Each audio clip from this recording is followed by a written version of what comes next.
bersama saya di Ngobrol Komunikasi bersama saya Diani Suari, dan kali ini kita bakal ngebahas suatu persoalan yang sangat relate dalam kehidupan kita sehari-hari, yaitu tentang periklanan.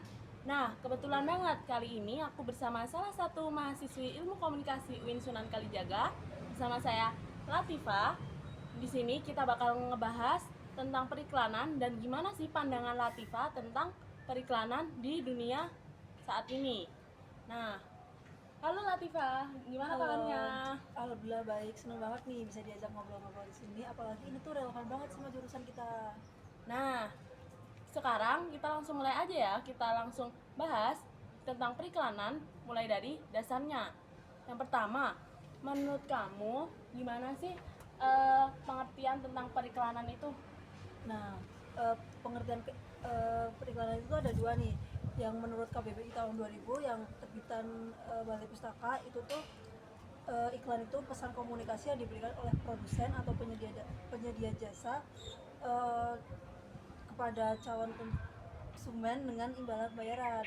Terus kalau menurut Also Brantas tahun 2012, proses periklanan itu proses membuat dan menyampaikan pesan berbayar lewat media massa untuk mengajak atau mempengaruhi perilaku konsumen.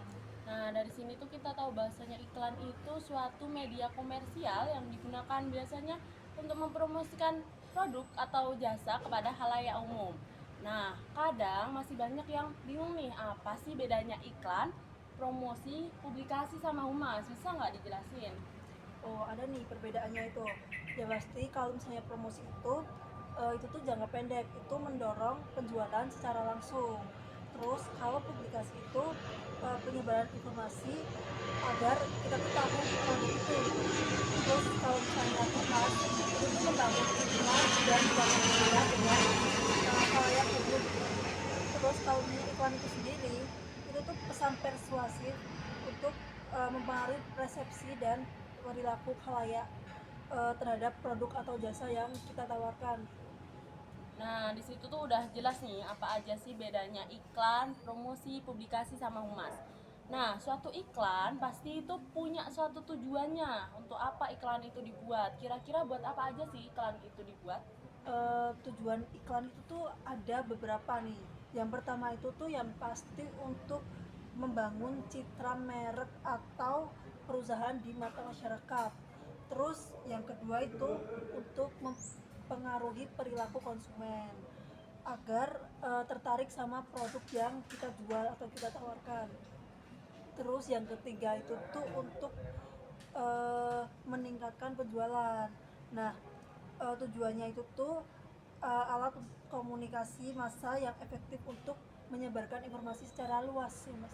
Oh, nah, jadi tuh tujuan sama fungsi periklanan itu bukan tentang media komersial aja, tapi juga membangun citra dan mempengaruhi suatu halayak umum. Nah, suatu iklan itu pasti disusun oleh suatu unsur-unsur yang mana unsur-unsur itu tuh nggak bisa kepisah dari pembuatan iklan itu tersendiri. Kira-kira apa aja nih unsur-unsur iklan tuh? Kalau unsur-unsur iklan itu tuh ada 5 nih. Yang pertama itu tuh pesan. Pesan itu tuh informasi yang ingin disampaikan. Yang kedua itu tuh ada media. Itu tuh saluran untuk penyampaian pesan itu sendiri. Contohnya itu tuh kayak TV, radio, cetak atau lewat platform digital kayak media sosial gitu. Terus yang ketiga itu tuh khalayak. Itu tuh target audiens yang menjadi sasaran. Terus yang keempat itu tuh sponsor itu uh, yang membiayai suatu iklan itu sendiri. Terus yang kelima itu tuh tujuannya yang pastinya ingin kita capai untuk memberitahu atau membujuk khalayak. Nah, itu tadi kita tahu bahwasanya unsur iklan itu ada 5. Nah, kalau kita membuat suatu iklan tanpa kurang deh salah satu unsurnya, iklan itu bakal nggak bisa sampai di tujuan kita. Jadi 5 unsur tersebut sangat penting dalam dunia periklanan. Nah, ngomong-ngomong tentang iklan yang berhasil atau efektivitas iklan, ada nggak sih teori yang menjelasin tentang gimana sih biar iklan itu berhasil? Apa aja? Ada nih teorinya itu. Ada namanya teori Aidisia. itu tuh yang pertama attention, itu tuh untuk menarik perhatian. Yang kedua ada interest itu sendiri buat menumbuhkan minat eh, kepada khalayak gitu. Terus yang ketiga itu ada desire, itu tuh untuk membangkitkan keinginan. Dan yang keempat itu ada convention, itu untuk menciptakan keyakinan. Dan yang kelima itu ada action sendiri, itu buat mendorong perilaku. Nah, dari teori AIDS ya tadi. Dari itu tuh kita tahu bahwasanya keberhasilan suatu iklan itu bisa dilihat bahwasanya yang pertama itu harus menarik perhatian, menumbuhkan minat, keinginan, dan juga menciptakan keyakinan. Kenapa harus menciptakan keyakinan? Karena dari keyakinan itu bisa mendorong untuk suatu tindakan atau pembelian suatu produk tersebut. Nah, zaman sekarang tuh kan banyak banget iklan yang beredar lewat media televisi, lewat media sosial. Nah, menurutmu contoh iklan apa yang paling efektif dan menurutmu tuh berhasil diterapkan dari prinsip atau teori AIDS tadi? Kalau menurut aku itu ada contoh yang paling konkret itu Tokopedia yang berkolaborasi sama BTS.